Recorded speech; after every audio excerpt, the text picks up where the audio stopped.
organic, unpredictable, unknown, lovely, beautiful, a sense of fulfillment. This is part of the pleasures of life and not the chores of life.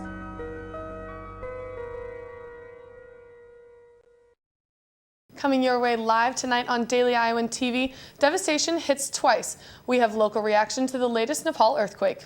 And moving down south, we give a warm farewell to one University of Iowa administrator. And in sports, one young Hawkeye track athlete is at the top of her game. Welcome to Daily Iowan TV Live.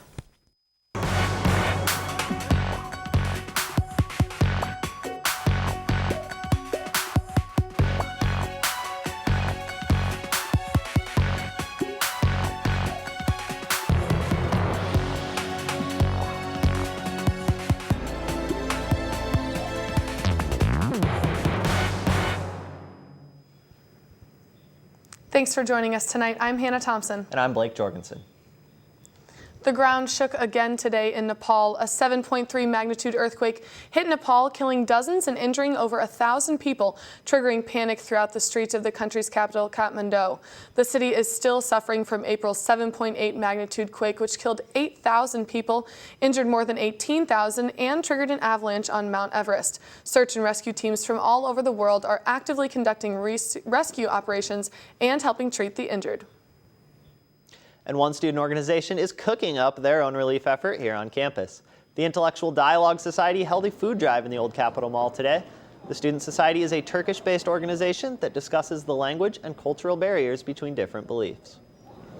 The money we're collecting or fundraising for is going to go there and help get them clothes, get them food, get them shelter, because most do not have homes due to the earthquake. And the group may hold more fundraising events in the future. Recovery efforts at the University of Iowa from the destructive 2008 floods are coming to an end. $176 million went to rebuilding Hancher Auditorium in 2013, and the project is expected to be finished in fall of 2016. UI Facilities Management says construction is on time and on budget. Art performances are already being booked and scheduled for the opening.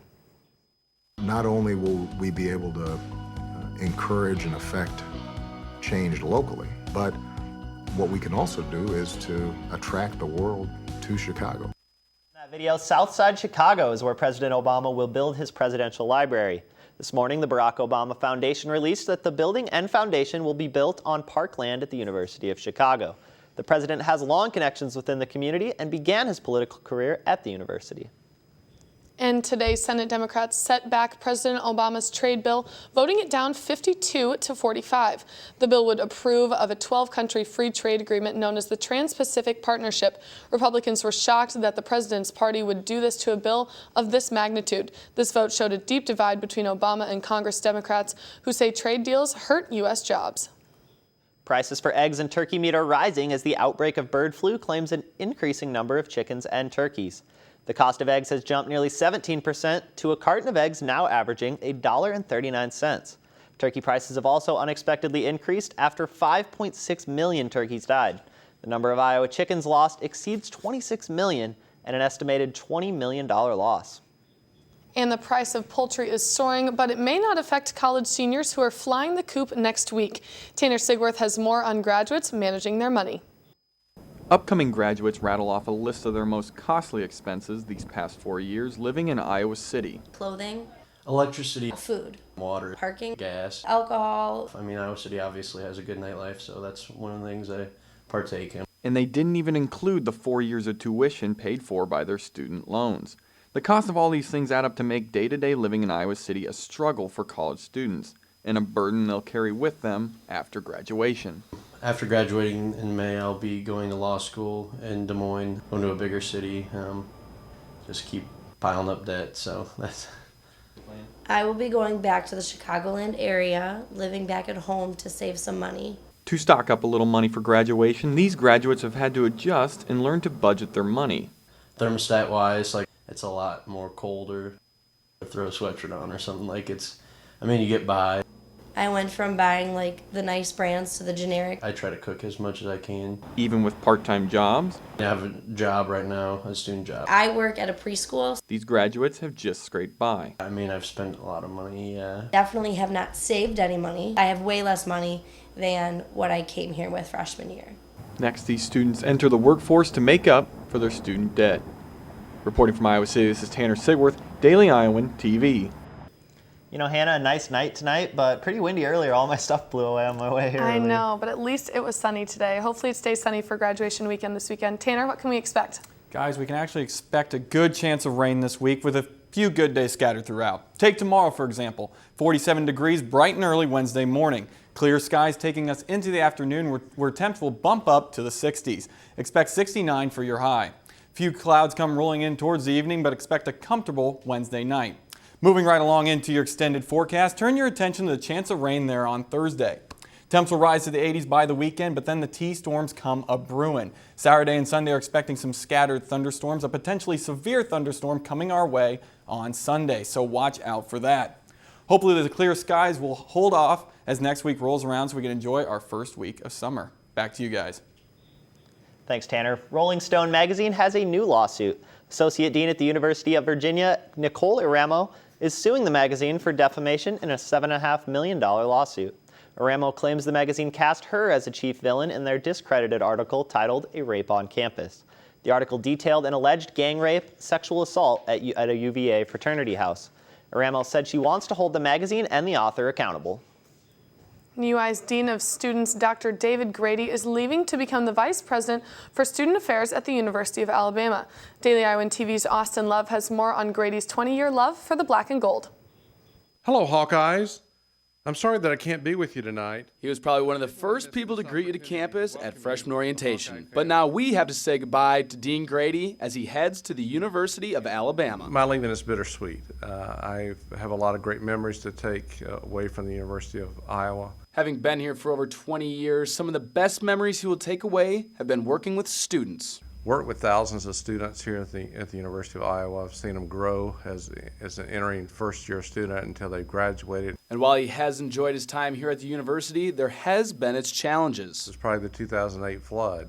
The week before the flood, our staff were working with members of the university community to sandbag the IMU, and then we had the flood. We had 3 to 4 feet of water on the ground floor. We had to relocate for a period of time outside the IMU, and for the past 7 years, the ground floor of the IMU hasn't been available to us. It's been 7 years since the flood of the IMU ground floor, but before Grady heads south, he is proud of where he leaves the university.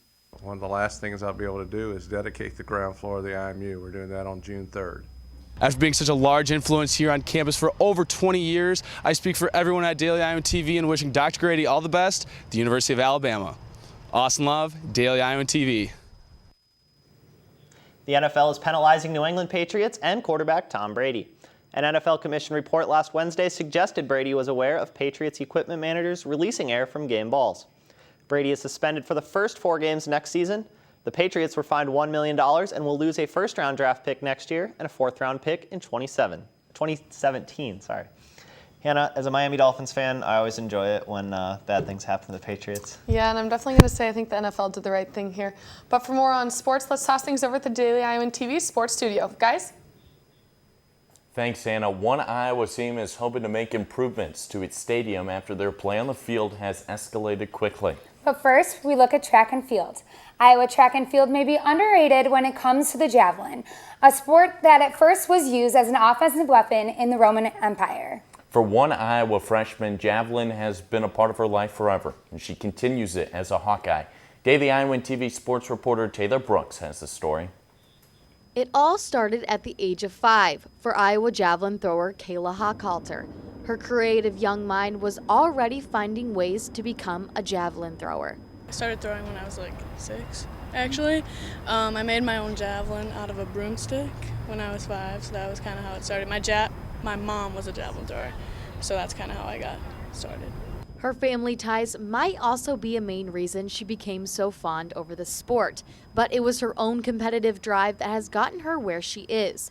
A freshman at Iowa, but with a 2014 national title and the USATF National Junior Olympics. High school was great. My dad was my coach, so that was like my main thing that he helped me throughout all my high school career. And I don't know, Junior Olympics, that was pretty awesome. I went in there ranked like 5th, I think, and then I came out on top, it was awesome. It was a great experience.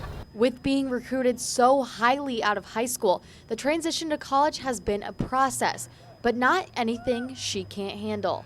You know, we've been making a lot of changes, and she's been really, she's a perfectionist, and she's trying to really perfect everything, and if it's not perfect, she's really frustrated, but, you know, I keep trying to tell her it's a process, and she's starting to understand it, and it's been getting a little bit better lately, so I'm excited to see what the rest of the season has. The collegiate competition may be a different pace, but the mindset has remained the same. I've always thrown against really good competition, so that's like the main thing about it that I love. Usually I try to chase them. I don't see it as something that's supposed to scare me. I want to go in and try to scare them. Goals have been set in Hawk-Coulter's mind, but her coaches have also set goals as she continues her journey over the course of the next 3 years. I have some big numbers in my head, and I have some big goals and ambitions for her, and I think she's got the same ones. In fact, I know she has the same ones. Mine might even be a little farther, but it's one step at a time, and it's a process, and I think she's going to do great things the rest of this year and even better things in her career, and I'm really excited to watch it all unfold. And to be a freshman and doing what she's already doing is pretty impressive, and now we're going to take it to the next level. This has been Taylor Brooks for Daily Iowan TV Sports. The track and field team has the Big Ten Championships this upcoming weekend in East Lansing, Michigan. Iowa baseball has had an impressive season so far under second-year head coach Rick Keller. The Hawks hope to keep improving, this time with their stadium. Mark Fry has more. The Iowa baseball team wrapped up its final home series with a sweep over the Golden Gophers. However, this hasn't been the only success Iowa has seen on its home turf. Iowa finished 17-3 at home this year, a team best since going 11-8 in 2012. The Hawks have averaged a 13-6 record under head coach Rick Keller in just his first 2 seasons. In every game we've played, with the exception of 1 or 2, we've had a chance to win every game we've played this year, and that's all you can ask from a team. And the ball's bounced our way quite a bit, which has been fantastic. But when you do things right and you have a great attitude and you put in the work, a lot of times that's the way it happens. The ball does go your way. Hometown support is also on the rise along with the number in the wins column. Dwayne Banks Field has welcomed an average of 1,200 fans throughout the weekend series this season. This is a great baseball community. They'll come out and support you. Sometimes the weather gets in the way in the spring a little bit, but if the weather's nice and you put a good product in the field, kids that hustle, play the game the right way, the Hawk fans will come out and support you. Renovations to Dwayne Banks Field have helped reshape Iowa's image. They include the new turf added in 2014 and 2015, as well as a video board towering over left field. With Rick having success this year, the fans are immediately jumping on board. And so what we want to do is make sure that we have a stadium that can host regionals, that can grow as the fan base grows. The next phase is building a new stadium. And we're really looking at a master plan. We're looking at building a new softball stadium, a new baseball stadium, some more renovations to Kinnick and Carver. And it could happen a year from now, it could happen 4 years from now. It depends on the financial side, the fundraising, and how that goes.